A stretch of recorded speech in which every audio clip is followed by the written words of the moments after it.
Cartoon দেখছিল, ও উপরে ঘরে শুয়েছিল, উপরে ঘরে শুয়েছিল ব্ল্যাঙ্কেট ঢাকা দিয়ে।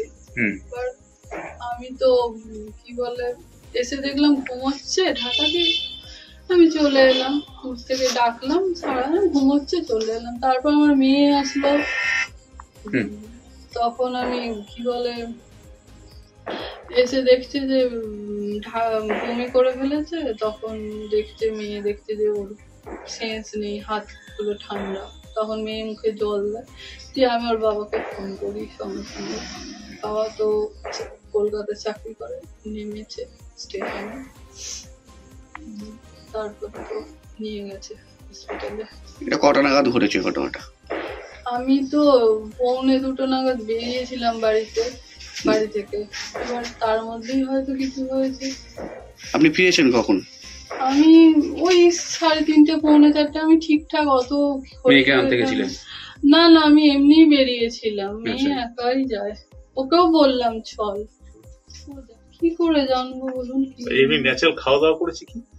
ও তো সকালবেলা বিস্কুট খেয়েছিল, দুধ খেয়েছে, ও জেলি রুটি খেয়েছে। ও জেলি খাওয়ার খুব নেশা ছিল, জেলি খেত, রুটি খেত। কটা নাগাদ এসে আপনি দেখেছেন? আমি তো ফিরলাম বলছি, টাইমটা ঠিক অত আমার খেয়াল নেই। ফিরে দেখলাম ও ঘুমোচ্ছে উপরে ব্ল্যাঙ্কেট ঢাকা দিয়ে।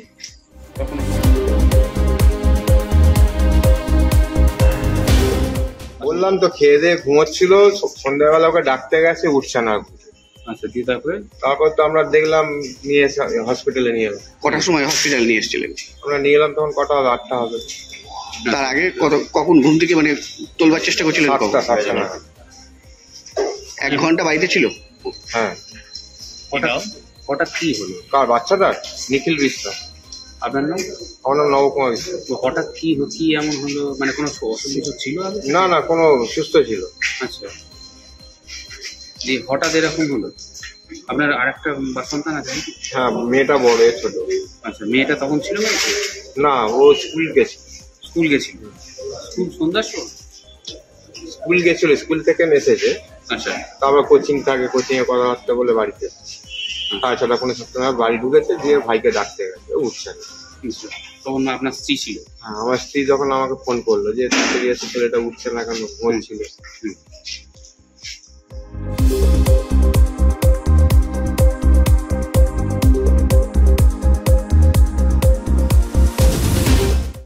আমাদের ভিডিও ভালো লাগলে লাইক এবং শেয়ার করুন।